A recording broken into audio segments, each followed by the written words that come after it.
Hello friends, welcome to study with smartness. I hope कि आप जहां भी होंगे स्वस्थ एवं सुरक्षित होंगे। तो आज है 23 मई और 23 मई से जितने भी इम्पोर्टेंट करंट अफेयर्स के क्वेश्चन बन सकते हैं उन सभी क्वेश्चंस को आज हम इस वीडियो में डिस्कस करेंगे और उनसे रिलेटेड एक्स्ट्रा फैक्ट्स भी हम देखेंगे दोस्तों। तो आपको पूरा वीडियो लास्ट तक देखना है, ठीक है। और अगर आपने अभी तक इस चैनल को सब्सक्राइब नहीं किया तो प्लीज़ चैनल को सब्सक्राइब कर लीजिए और बेल आइकन भी प्रेस कर लीजिए। चलिए स्टार्ट करते हैं। आपका पहला क्वेश्चन है, अंतर्राष्ट्रीय जैव विविधता दिवस निम्न में से किस दिन मनाया गया है? तो दोस्तों ऑप्शन आपके पास, और इसमें जो आपका राइट ऑप्शन है ऑप्शन नंबर डी। दोस्तों 22 मई को ही अंतर्राष्ट्रीय जैव विविधता दिवस मनाया गया। दोस्तों इसकी जो शुरुआत हुई थी 1993 में हुई थी।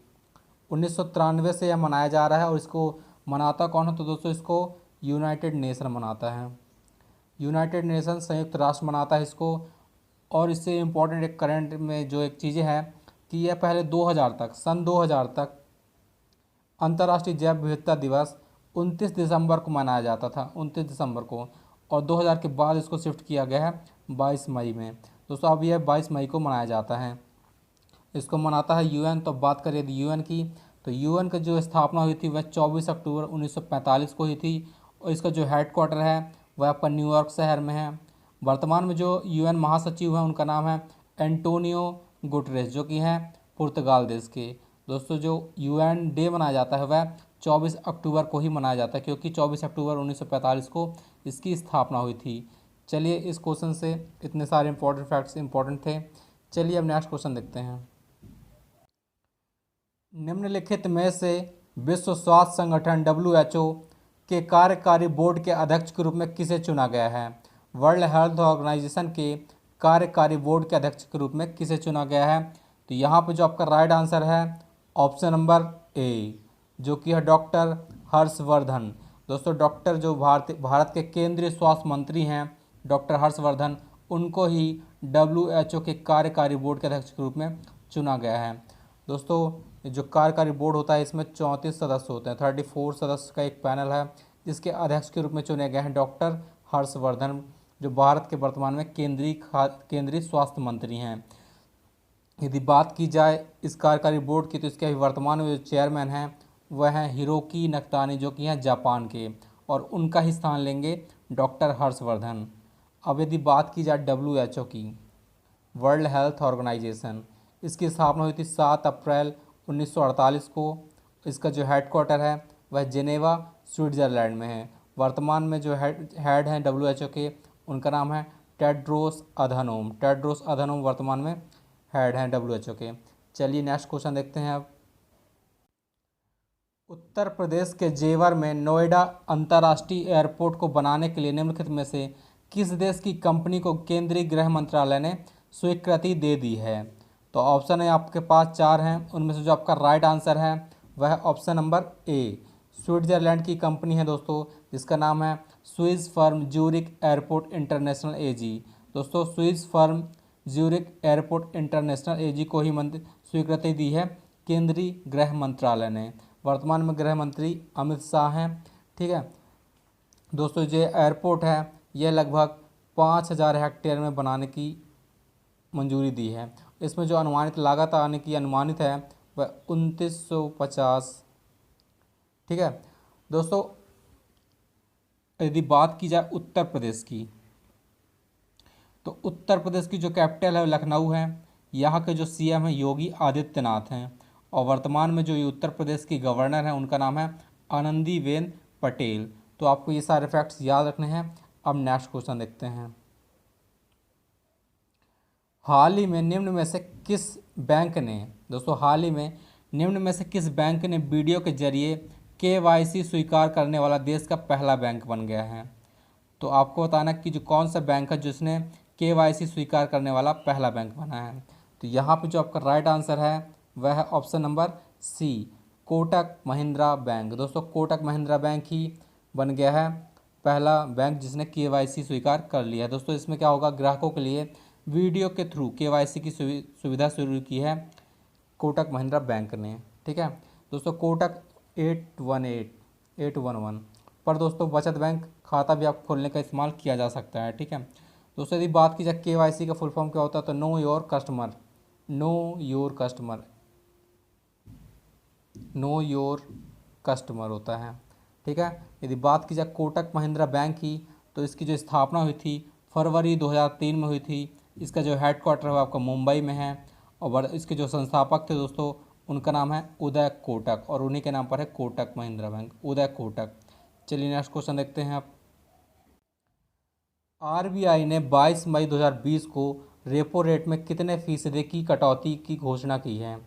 दोस्तों आरबीआई ने 22 मई 2020 को रेपो रेट में कितने फीसदी की कटौती की घोषणा की है। तो यहाँ पे जो आपका राइट आंसर है ऑप्शन नंबर ए 0.4%।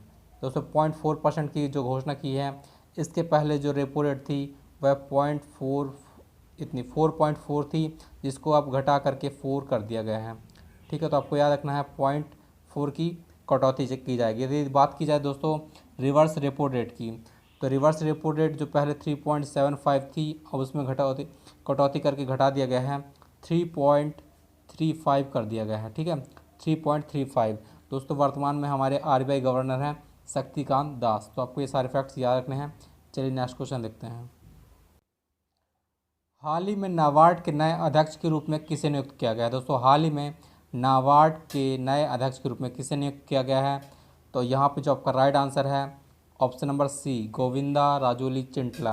दोस्तों गोविंदा राजूली चिंटला को ही वर्तमान में नाबार्ड के मुख्य जो अध्यक्ष हैं उनके रूप में नियुक्त किया जाएगा।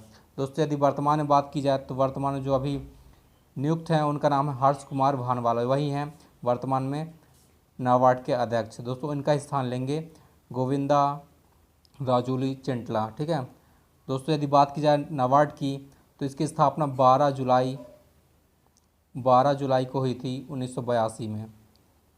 इसका जो हेडक्वार्टर है वो आपका मुंबई में है, और वर्तमान में इसके जो अध्यक्ष हैं वह हर्ष कुमार भानवाला हैं, जिनका स्थान लेंगे आप गोविंदा राजूलू चिंटला। ठीक है। चलिए नेक्स्ट क्वेश्चन देखते हैं।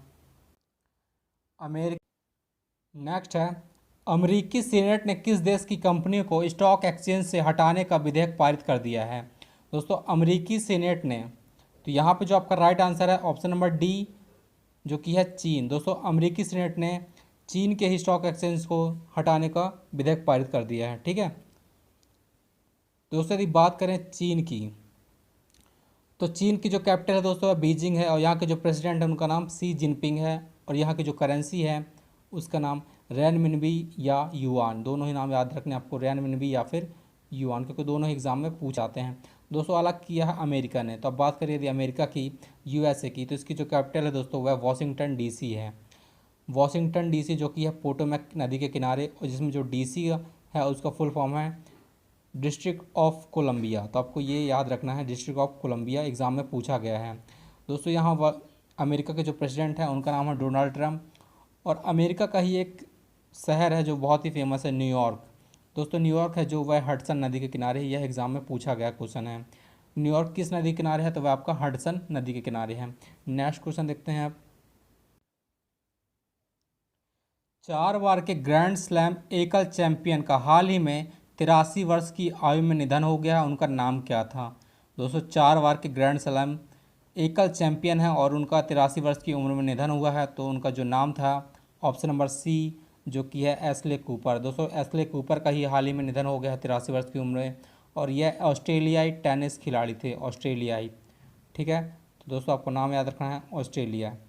चलिए नेक्स्ट क्वेश्चन देखते हैं। अमेरिकी कंपनी केकेआर ने रिलायंस जियो प्लेटफॉर्म में कितनी हिस्सेदारी के लिए 1.5 बिलियन अमेरिकी डॉलर का निवेश किया है। दोस्तों अमेरिकी कंपनी केकेआर ने रिलायंस जियो प्लेटफॉर्म में कितनी हिस्सेदारी के लिए 1.5 बिलियन अमेरिकी डॉलर का निवेश किया है। तो यहाँ पे जो आपका राइट आंसर है ऑप्शन नंबर सी 2.32%। ठीक है, उसके लिए ही 1.5 बिलियन अमेरिकी डॉलर निवेश किया गया है। दोस्तों 1.5 बिलियन यह लगभग वह 11,367 करोड़ रुपए होता है। ठीक है, तो आपको ये नाम याद रखना है, और यह जियो में किया गया है। तो दोस्तों जियो के जो संस्थापक हैं रिलायंस जियो के वह मुकेश अंबानी हैं। ठीक है, आपको नाम याद रखना। और वही दोस्तों एशिया के दूसरे नंबर के सबसे अमीर व्यक्ति हैं, और जिनको कुछ ही दिन पहले चीन के जो अलीबाबा ग्रुप के हैं जैक मा, उन्होंने पीछे करके सेकंड नंबर पर ला दिया, और जो फर्स्ट नंबर पे हैं वह अली बाबा ग्रुप के ही जैक मा हैं, जो कि एशिया के सबसे अमीर व्यक्ति हैं। चलिए नेक्स्ट क्वेश्चन देखते हैं आप। कैबिनेट ने प्रधानमंत्री वय वंदना योजना के विस्तार को कब तक मंजूरी दी है? तो यहाँ पे जो आपका राइट आंसर है ऑप्शन नंबर ए। दोस्तों option number A is the right answer, जो कि आपका मार्च 2023। कैबिनेट ने प्रधानमंत्री वय वंदना योजना को विस्तार को कर दिया है वह मार्च 2023 तक। दोस्तों यह 3 साल के लिए बढ़ाया गया, क्योंकि इसकी जो तिथि थी 21 मार्च 2020 तक थी, जिसको बढ़ा के मार्च 2023 कर दिया गया है, 3 साल तक के लिए विस्तार। दोस्तों यह जो प्रधानमंत्री वय वंदना योजना है, यह वरिष्ठ नागरिकों की एक पेंशन स्कीम है, ठीक है, जिसको हाल ही में कैबिनेट ने 3 साल के लिए बढ़ा दिया है। तो दोस्तों ये रहे आज के आपके टॉप इंपॉर्टेंट करेंट अफेयर्स, जो कि आपके एग्जाम्स के लिए हेल्पफुल होंगे। तो चलिए दोस्तों, अगर आपको वीडियो अच्छा लगा है तो प्लीज़ चैनल को लाइक एंड सब्सक्राइब करना ना भूलिएगा। चलिए मिलते हैं नेक्स्ट वीडियो में, तब तक के लिए धन्यवाद।